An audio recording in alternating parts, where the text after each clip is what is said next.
hablar básicamente de displasia del desarrollo de cadera, de pie equinovaro, de pie plano y algunas palabras sobre alteraciones de la columna vertebral.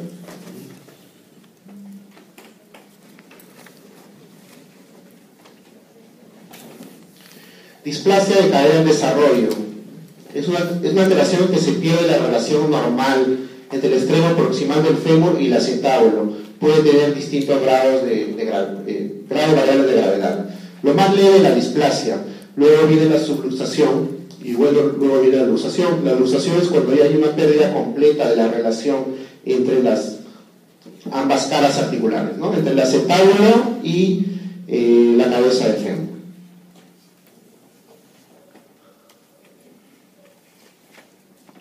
La incidencia es de 1 a 1.5 por 1000 nacidos vivos. Raza más frecuente blanca y asiática y menos frecuente la raza negra. El sexo es 4 a 8 veces más frecuente en sexo femenino. Esto sí hay que fijarlo. Un factor de riesgo es mucho más frecuente en pacientes de sexo femenino. El 60% se va a asociar a la presencia de displasia del desarrollo de cadera del lado izquierdo, 20% del lado derecho y 20% en forma bilateral.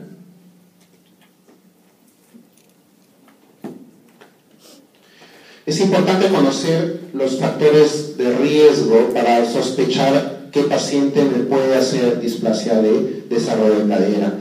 Madre primigesta, presentación podálica, historia familiar de displasia de cadera del desarrollo, oligoamnios, deformidad en los pies, un paciente con pie equinovaro, hay que evaluar la cadera bien, tortícolis muscular congénita, mielomeningocele. Entonces, esos son los factores de riesgo. Para hacer el diagnóstico, generalmente estos pacientes van a cursar con limitación en la abducción de la cadera en 70 grados.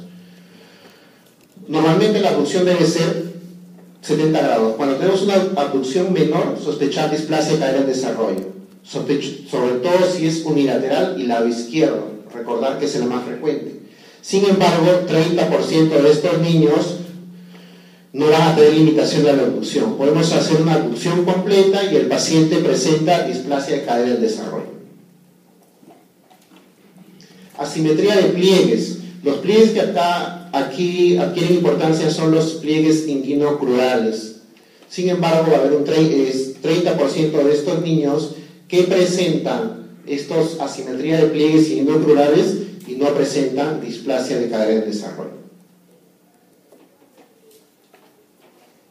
Las maniobras ya las conocemos todos, ¿no? Son las maniobras de Ortolani, Barlow.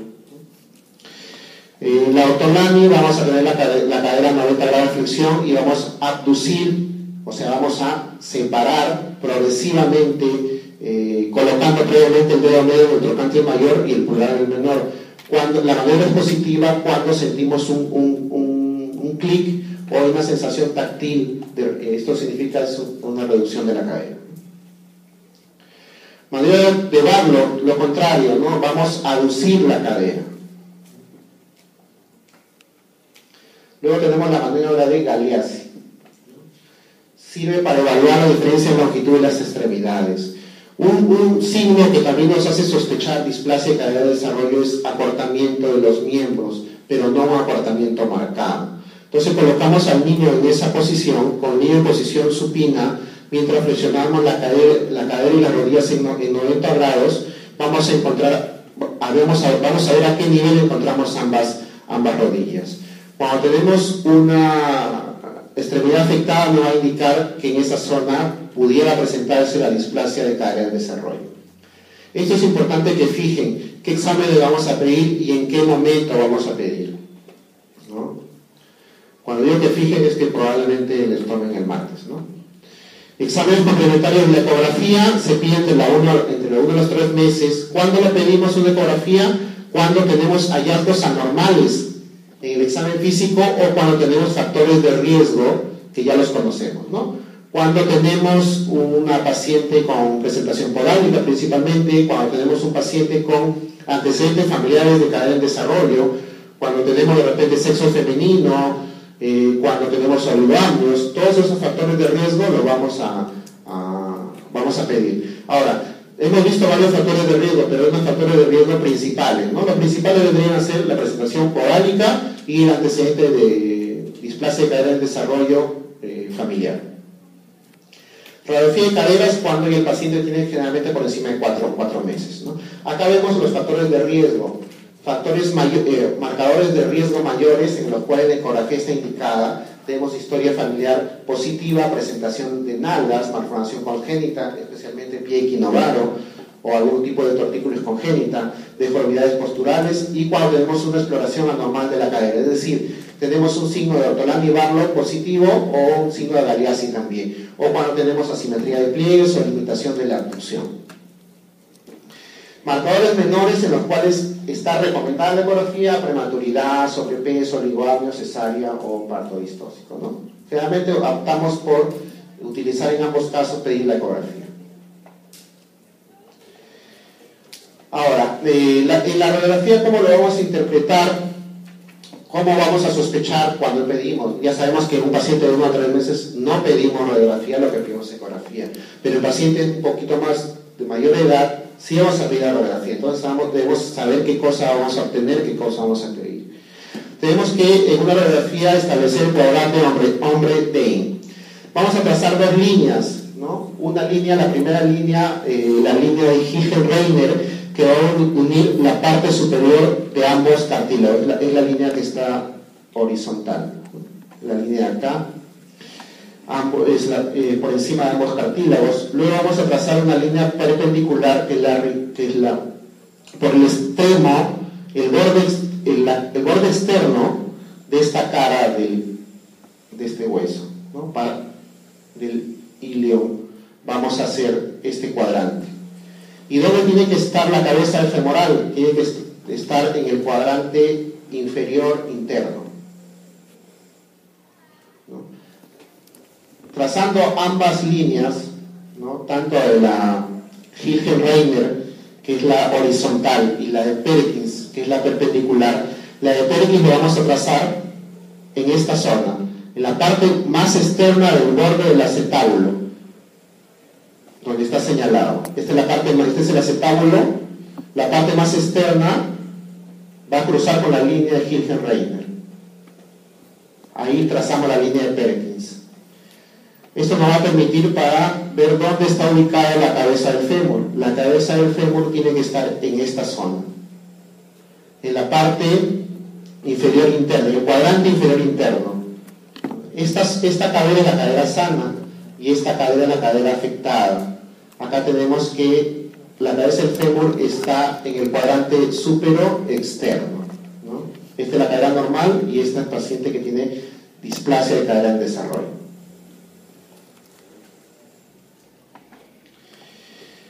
Acá lo vemos ya en una placa, ¿no? La línea de Perkins, que está en la cara externa del borde del acetábulo, ¿no? La parte más externa, y la línea Hilgen-Reiner, que es una línea horizontal por encima de los cartílagos, ¿no? Pero acá hay una nueva línea, que es la línea de Shenton. La línea de Shenton es una línea que vamos a trazar por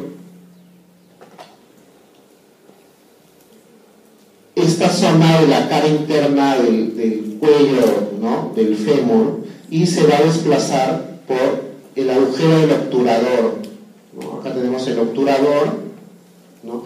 Y esta línea tiene que ser continua. Esta línea tiene que ser continua, ¿ya? Acá también vemos una línea continua, una línea de Shenton, ¿no? Cara interna del cuello del fémur, ¿no? Y es una línea que se va a prolongar por el agujero del obturador, ¿no?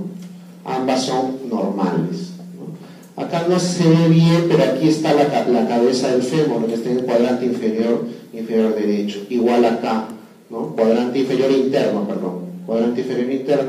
en ambos, ¿no? Línea de Shenton, línea de Hilgen-Reiner, línea de Perkins, ¿no? Es una radiografía de un paciente con caderas normales. ¿Ya? Entonces, la línea de Shenton está presente, pero con una ruptura de esta línea, estamos hablando que es un un signo radiológico de displasia de cadera en desarrollo, ¿no? Es la línea que se traza a través, como mencioné, la parte interna del cuello del fémur y debe continuar por el agujero del obturador, ¿no? Esta es la línea de Shenton. Vemos que en esta zona, esta línea es continua, y en esta zona de acá, no. La línea se va a empezar por la cara interna del cuello, pero no hay una continuidad, ¿no?, con el agujero del obturador. Vemos que esta línea se prolonga un poco más. Igual acá tenemos el cuadrante, la cabeza del fémur en el cuadrante superior y superior externo. Un signo radiológico adicional que debemos conocer es el índice acetabular. Se mide trazando una línea que une la parte más interna y externa del acetábulo, ¿ya? Esta línea de acá sería. Esta es la parte más externa del acetábulo, que nos sirve como punto de referencia para la línea de Perkins. Esta de acá, la línea más externa que me servía como punto de referencia para la línea de Perkins. Y acá es la parte más interna del acetábulo, claro. Entonces, esta línea la prolongamos. Parte interna, parte externa, y se prolonga. Esta se va a cruzar con la línea de Perkins. Este ángulo tiene que tener unos valores determinados. Valor normal debe ser 30 grados al nacimiento, 25 al año, y a los 2 años 20 grados. Entonces son varios signos radiológicos que tenemos que observar en un paciente con una radiografía. La línea de Hilgenreiner, que es una línea horizontal que va a estar por encima de los cartílagos. La línea de Perkins, que es una línea que se va a trazar perpendicular a esta, en la cual va a partir por la parte más externa del acetábulo. ¿Para qué me sirven estas dos líneas? Para determinar el cuadrante de Ombriden. ¿Dónde debe estar la cabeza del fémur? En el cuadrante inferior interno. Tenemos otra línea, que es la línea de Shenton. ¿De dónde a dónde va la línea de Shenton? Toda la cara interna del cuello del fémur. Esta línea se debe prolongar por el agujero del obturador. Esa línea debe ser continua, no debe estar separada. Y finalmente el índice acetabular, que va a ser un ángulo que se forma entre la línea de Perkins y una línea que va a trazarse de la parte más interna del acetábulo y que continúa con la parte más externa del acetábulo.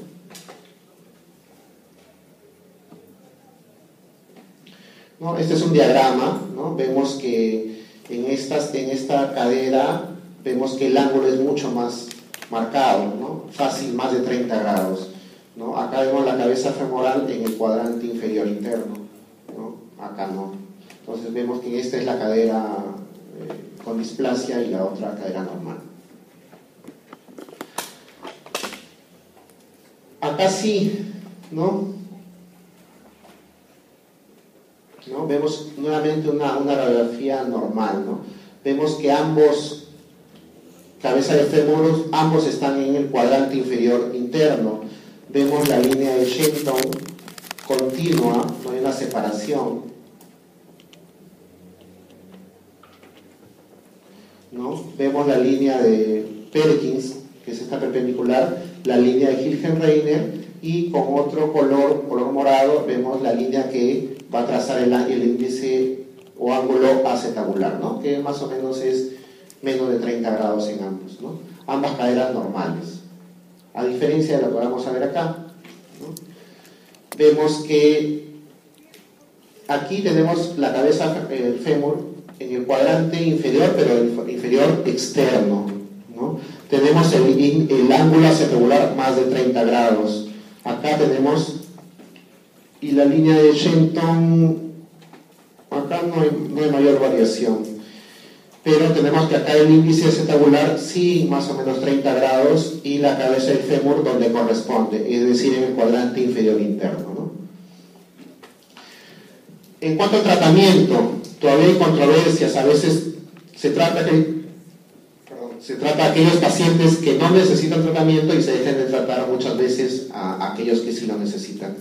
Generalmente el tratamiento es por parte del traumatólogo. Lo que corresponde al pediatra es la detección precoz, la sospecha, ¿no?, de un paciente con probable displasia de desarrollo de cadera, ¿no?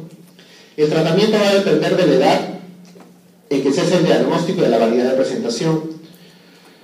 El pronóstico es mejora cuando no se asocia, y el tratamiento obviamente mejora cuando no se asocia a inestabilidad de la cadera, es decir, a luxación ya de la cadera. En menores de 6 meses vamos a usar el arnés de Pavlik, que mantiene la cadera en abducción permanente. La efectividad de este es altísima, casi el 90% de los casos, y índice de complicaciones bajos. Entonces, en un paciente menos de 6 meses, el tratamiento es el arnés de Pavlik.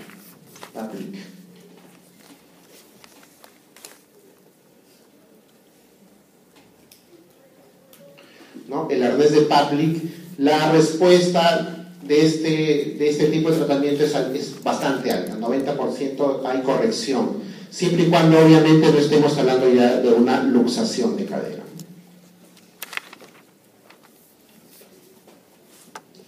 Pacientes más grandes, se complica un poco la situación, ya tenemos que emplear una reducción de cadera bajo anestesia general y colocación de yeso peripédico. Si no es posible la reducción cerrada, se utiliza reducción quirúrgica, y en pacientes mayores de 18 meses ya tenemos que hacer definitivamente reducción quirúrgica de la cadera. Es decir, a medida que la edad del niño aumenta, se complica tanto el tratamiento como el pronóstico, y la posibilidad de la corrección va a disminuir. Pie equinovaro, también denominado pie sambo, es una deformidad congénita del pie en el cual aparece el pie en punta, pie en equino, con la planta girada hacia adentro, pie en varo, y un antepié en aducción, ¿no? El antepié viene a ser las falanges y los huesos metacarpianos. Suele acompañarse de rotación interna de la tibia. Su frecuencia es aproximadamente 1 cada 1000 niños. El 50% es bilateral. Esto a diferencia de la displasia de cadera en desarrollo, que solamente es bilateral en el 20%, y el doble en niños que en niñas. También a diferencia de la displasia de cadera, en el cual es 4 a 8 veces más frecuente en niñas que en niños. Pueden existir factores genéticos asociados. La posibilidad de que esta reaparezca un familiar es 20 veces mayor que en la población general. Se ha asociado también a presentación podálica. Este dato lo comparte con la displasia de cadera en desarrollo. El tratamiento debe ser los primeros días. Mientras más pronto empiezas el tratamiento, la posibilidad de corrección mucho mejor. Si el tratamiento lo empiezas el primer día, lo ideal es empezar apenas nace el paciente. El primer día que nace el paciente es empezar el tratamiento. ¿En qué consiste? En manipulaciones y enyesados seriados. Después de 4-5 yesos, el cabo, el aducto y el varo van a quedar corregidos. Una tenotomía percutaria del tendón de Aquiles es necesario para corregir el equino. ¿Qué es una tenotomía? Es una sección de algún tendón, en este caso el tendón de Aquiles, para mejorar, corregir la inestabilidad muscular de determinada zona. El último yeso se mantiene por 3 meses. Luego de esto tenemos que hacer una corrección durante 4 años con una férula. Esta férula generalmente la ponemos solamente en las noches, ¿no? La corrección se mantiene después de una férula nocturna hasta los 4 años. De esta forma se puede llegar a la corrección del pie y tener una vida normal. Vuelvo a repetir, el tratamiento debemos empezarlo apenas nace el paciente.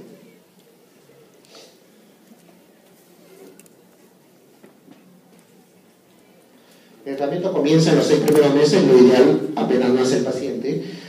Durante este tiempo hay una excelente posibilidad de corregir la deformidad sin emplear métodos quirúrgicos. Si es tratado tardíamente, la deformidad aumenta y el paciente camina sobre la porción externa y dorsal del pie, como está en la figura, haciéndose la deformidad a mayor medida que el niño crece.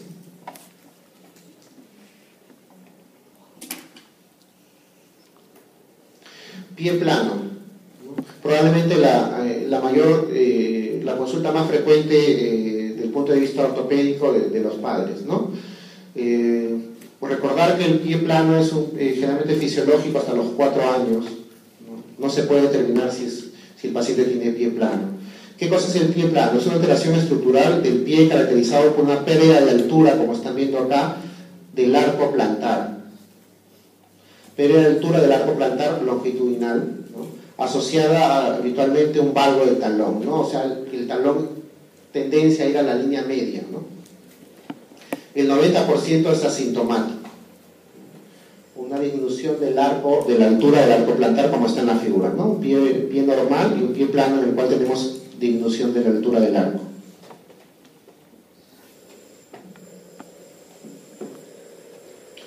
Bueno, esto ya lo mencioné. Recordar que en el momento del nacimiento no existe arco plantar y este se va desarrollando conformemente se va fortaleciendo en la estructura del pie. En niños pequeños la gran cantidad de tejido adiposo hace que el pie parezca plano, ¿no? Casi todos los niñitos no tienen arco plantar, tienen mayor tejido adiposo y el padre siempre te hace esa consulta, ¿no? Entonces hay que decirle que eso es normal. Recién podemos diagnosticarlo a partir de los 3 o 4 años cuando el tejido adiposo va a disminuir, ¿no? ¿Por qué ocurre esto? Ocurre generalmente porque los tejidos, las articulaciones del pie están débiles, entonces se acumula tejido adiposo. Enfermedades neurológicas, retracción del tendón de Aquiles, sinostosis, funciones anormales, enfermedades neurológicas, reumatológicas es menos frecuente. Generalmente esta es la principal causa. La mayoría, como mencionado, son asintomáticos. Generalmente quizás podría haber un poquito de dolor de pie, tobillo, en la parte inferior de la pierna. Y en pacientes adultos que no han sido corregidos, de repente cansancio al estar mucho tiempo de pie o hacer deporte, ¿no? Pero la gran mayoría son asintomáticos. Hay dos tipos de pie plano flexible, pie plano rígido, ¿no? El pie plano flexible se hace evidente cuando el niño está parado y desaparece cuando el niño se pone de puntas, no causa dolor y no requiere tratamiento. Se sugiere solamente un arco de soporte en el zapato para que haya menor fatiga, no es necesario un estudio radiológico. Pie plano rígido, duro, aquí sí es necesario el tratamiento, ¿no? Es completamente plano, rígido y poco móvil, por lo que debe realizarse estudio radiológico para determinar el tipo de tratamiento. Cuando se emplea el tipo de tratamiento, en este caso, pie plano rígido viene a ser yesos seguidos de ortesis y si no mejora con la cirugía. Pero son lejos los muchos menos frecuentes. El tratamiento, ¿no? Hasta los 4 años, como la mayoría es fisiológico, o en el peor de los casos, pie plano flexible, el tratamiento esto es debido a la hiperlaxitud de los ligamentos articulares, como mencionado, ¿no? Generalmente lo que se hace de las recomendaciones nada más: controlar el peso, caminar por terrenos naturales como césped o arena, uso de calzado adecuado, no ortopédico, que mantenga el talón bien sujeto. Recordar que muchos de estos pacientes cursan con talón valgo, ¿no? Y una suela flexible que no comprima excesivamente el antepié. Ejercicios sencillos como recoger las cosas del pie. Recordar que el pie plano en la gran mayoría es fisiológico. Cuando ocurre el pie plano verdadero puede ser dos tipos: flexible y rígido. Flexible no requiere tratamiento de estudio radiológico y el rígido sí. Alteraciones de la columna. Tenemos la escoliosis, ¿no? Mucho más frecuente en niñas, se empeora con el tratamiento. ¿Cuándo hablamos de escoliosis?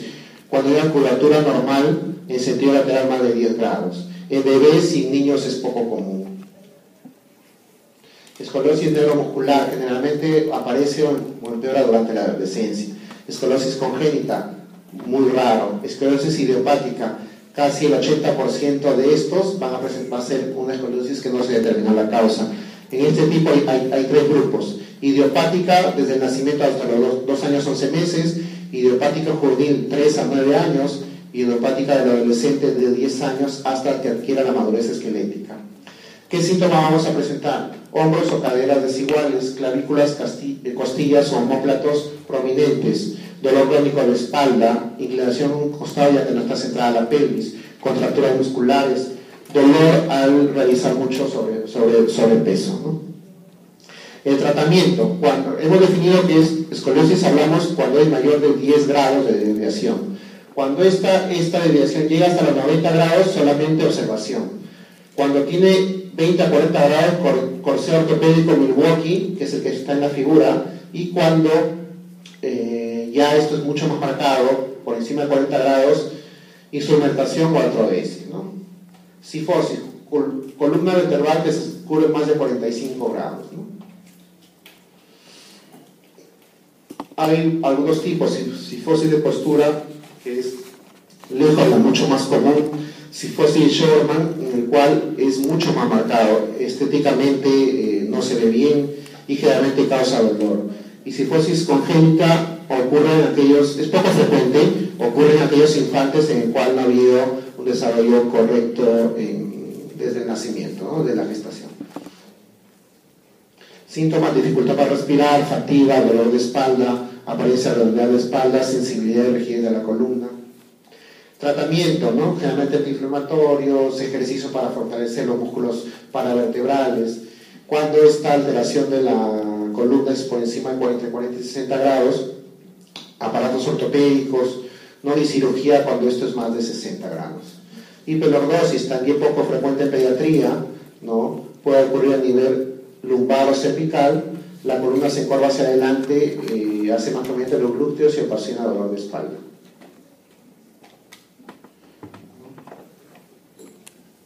Nada más. ¿Preguntas?